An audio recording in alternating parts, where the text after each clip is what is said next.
Attention, les images peuvent choquer. Tout a commencé par une bombe qui tombe sur le port devant nous. Que vise-t-elle? Difficile à dire.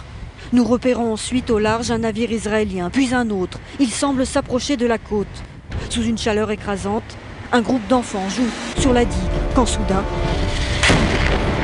un obus tiré depuis un navire touche une cabane de pêcheurs. Les enfants effrayés courent vers la plage. C'est alors qu'un second obus les atteint. 4 enfants sont tués sur le coup, plusieurs sont blessés. Nous tournons l'arrivée des secours, les petits corps sur les brancards et sur le sable, et les cris d'une mère choquée qui cherche son enfant. Je vous présente aujourd'hui notre 370e journal de bord. Jean-Marie Le Pen, bonjour. Bonjour. La bande de Gaza, toujours pilonnée, des centaines de victimes. François Hollande accorde son soutien à Israël.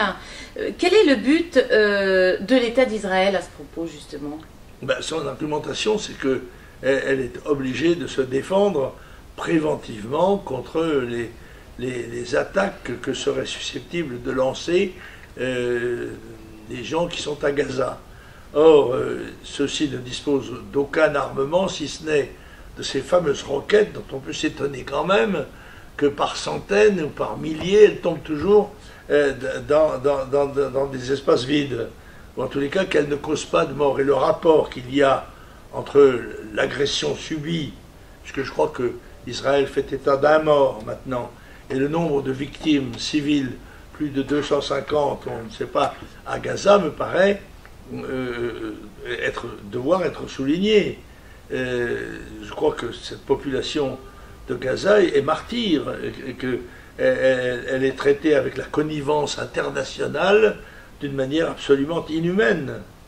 Donc je crains malheureusement qu'il y ait là une source susceptible de déborder, non seulement sur la région elle-même, mais même sur le monde entier, y compris dans notre propre pays, parce qu'il y a tout de même beaucoup de gens qui sont indignés de la façon dont sont traitées ces populations civiles et de la systématisation de l'assassinat de certaines personnes ciblées, on nous l'a expliqué à la télévision l'autre jour, ou même de bombardements aveugles, comme en pratiquaient d'ailleurs les flottes aériennes alliées pendant la Deuxième Guerre mondiale.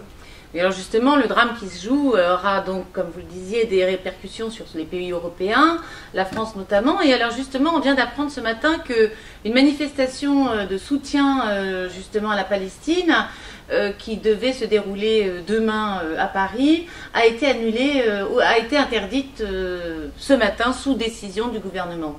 Oui, je pense que le gouvernement craint beaucoup une mobilisation de l'opinion favorable à la population gazaoui. Cela étant, je trouve même que pour l'instant, il y a une relative indifférence de l'opinion, disons, musulmane, pour être à l'égard de ce problème.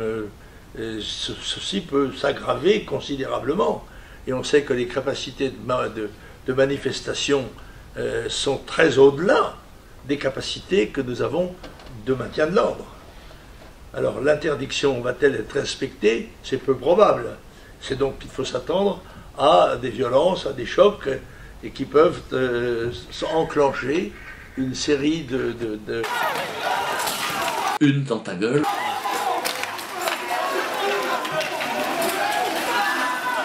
Une dans ton cul. Et pourtant, mon Dieu n'a pas besoin de ça. Je leur souhaite un long séjour en cul de Bosphos.